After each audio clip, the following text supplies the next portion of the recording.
शेतकरी बंधूंनो, भारत एक कृषीप्रधान देश म्हणून ओळखला जातो. भारतातील एकूण निम्म्या लोकसंख्येपेक्षा जास्त लोक हे शेती व्यवसायावरच अवलंबून आहेत. यातूनच वाढत्या लोकसंख्येच्या गरजा भागवण्यासाठी आणि अधिक उत्पादन मिळवण्यासाठी अनेक उपाययोजना केल्या जात आहेत. यामध्ये असेंद्रिय खते, तणनाशके, कीटकनाशके, रोगसंहार औषधे, एकूणच काय रासायनिक शेतीची संकल्पना आता पुढे आलेली आहे. सुरुवातीच्या काळात याचे फायदे दिसून आले, परंतु काही कालावधीनंतर ही रासायनिक शेतीच सर्वांसमोर एक नवीन डोकेदुखी झालेली आहे. शेकडो एकर जमिनी नापीक झाल्या तर अनेक दुर्धर आजारांना सर्वांना सामोरं जावं लागलं. परंतु ही परिस्थिती बदलण्याचे प्रयत्न आता नव्याने सुरू करण्यात आलेले आहेत आणि यातूनच समोर येणारा पर्याय म्हणजे जैविक शेती हा होय. भारतीय शेती सध्या कीटकनाशकांच्या अंशामुळं आणि रेसिड्यूजमुळं फार मोठ्या अडचणीच्या काळामधून सध्या जात आहे. सध्याची स्थिती जर बघितली आपण वेगवेगळ्या स्वरूपामध्ये वेगवेगळे कीटकनाशकाचे अंश आपल्या शरीरामध्ये दररोज कंझ्युम करत आहे. तर त्याचा जर विचार केला तर इथून पुढच्या काळामध्ये शेतीमध्ये जैविक कीटकनाशकं, जैविक बुरशीनाशकं आणि जैविक खतांचा वापर हा अनिवार्य भाग ठरणार आहे.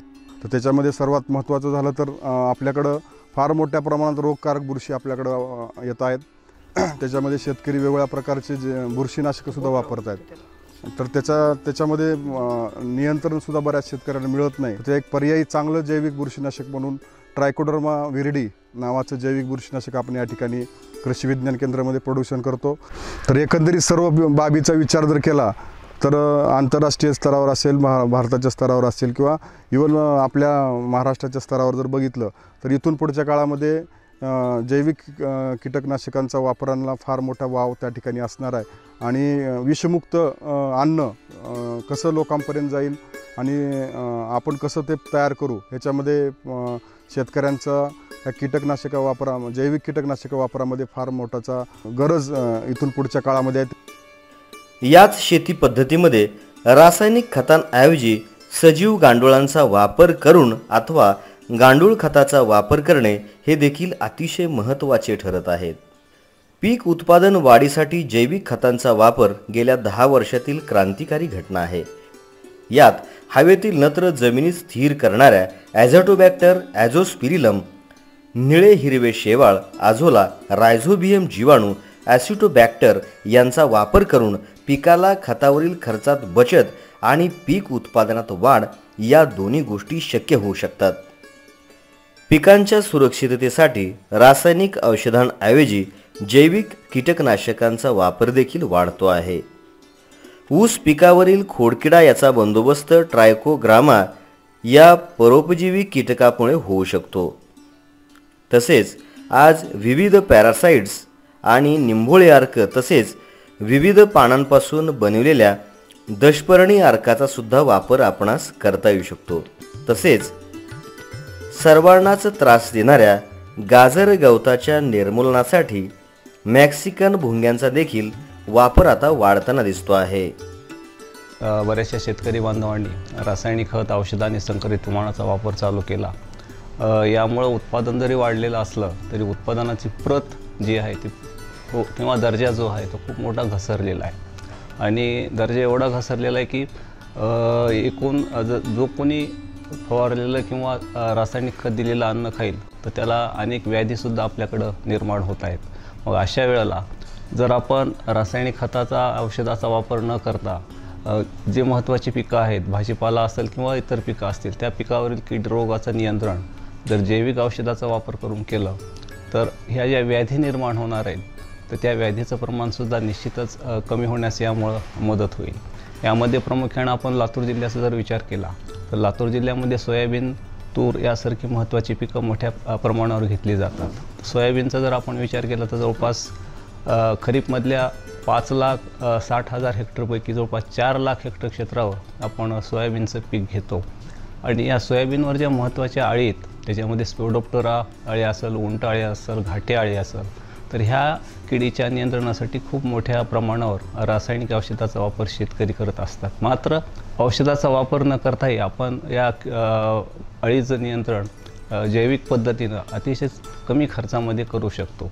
ते प्रथम आपण जर यासाठी सापळा पिकाची लागवड जर या सोयाबीनच्या ओळीमध्ये केली, यामध्ये महत्त्वाचं म्हणजे एरंडी असेल किंवा सूर्यफूल असेल, याच्या ओळी जर आपण सोयाबीन पिकाच्या चारी बाजूनं लावल्या तर जी अळी आहे, घाटे अळी असेल, स्पोडोप्टेरा अळी असेल किंवा इतर अळ्या असतील, त्या अळ्या त्या प्रथम आपणाला त्या एरंडीच्या पानावर किंवा सूर्यफुलाच्या पानावर अंडी घालतील आणि तिथूनच जर आपण पहिल्याच बाल्यावस्थेत जर ते पान गोळा करून नष्ट केलं तर आपलं त्याच ठिकाणी या किडीचं चांगल्या प्रकारे नियंत्रण होईल. एवढंच नाही तर भाजीपाल्यामध्ये आज अशी परिस्थिती की शेतकरी बंधू कीड रोगाच्या नियंत्रणासाठी आणि भाजीपाला एकदम आकर्षक दिसण्यासाठी मोठ्या प्रमाणावर रासायनिक औषधाचा वापर करतात आणि दुसऱ्या तिसऱ्या दिवशी तोच भाजीपाला आपण मार्केटमध्ये आणतो.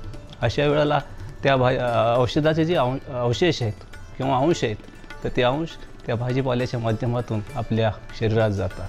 तर ह्या भाजीपाल्यावर किडीच्या नियंत्रणासाठी सुद्धा जर आपण दशपर्णी अर्कासारखा जर वापर केला किंवा गावरान गाईचं जे गोमूत्र असतं त्या गोमूत्राचा जर वापर केला तरी आपण या रस शोषण करणाऱ्या किडीचं नियंत्रण करू शकतो.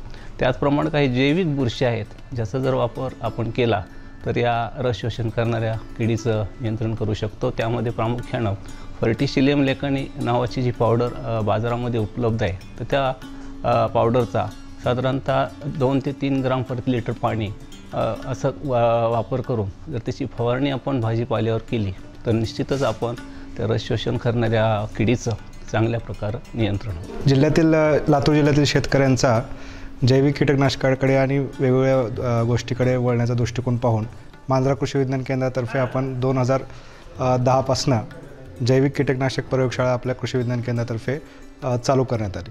याच्यामध्ये ट्रायकोडर्मा आणि विविध जैविक खताचा आपण शेतकऱ्यांच्या मागणीनुसार त्यांना जे काही गरजेनुसार आपण उपलब्ध करून देतो.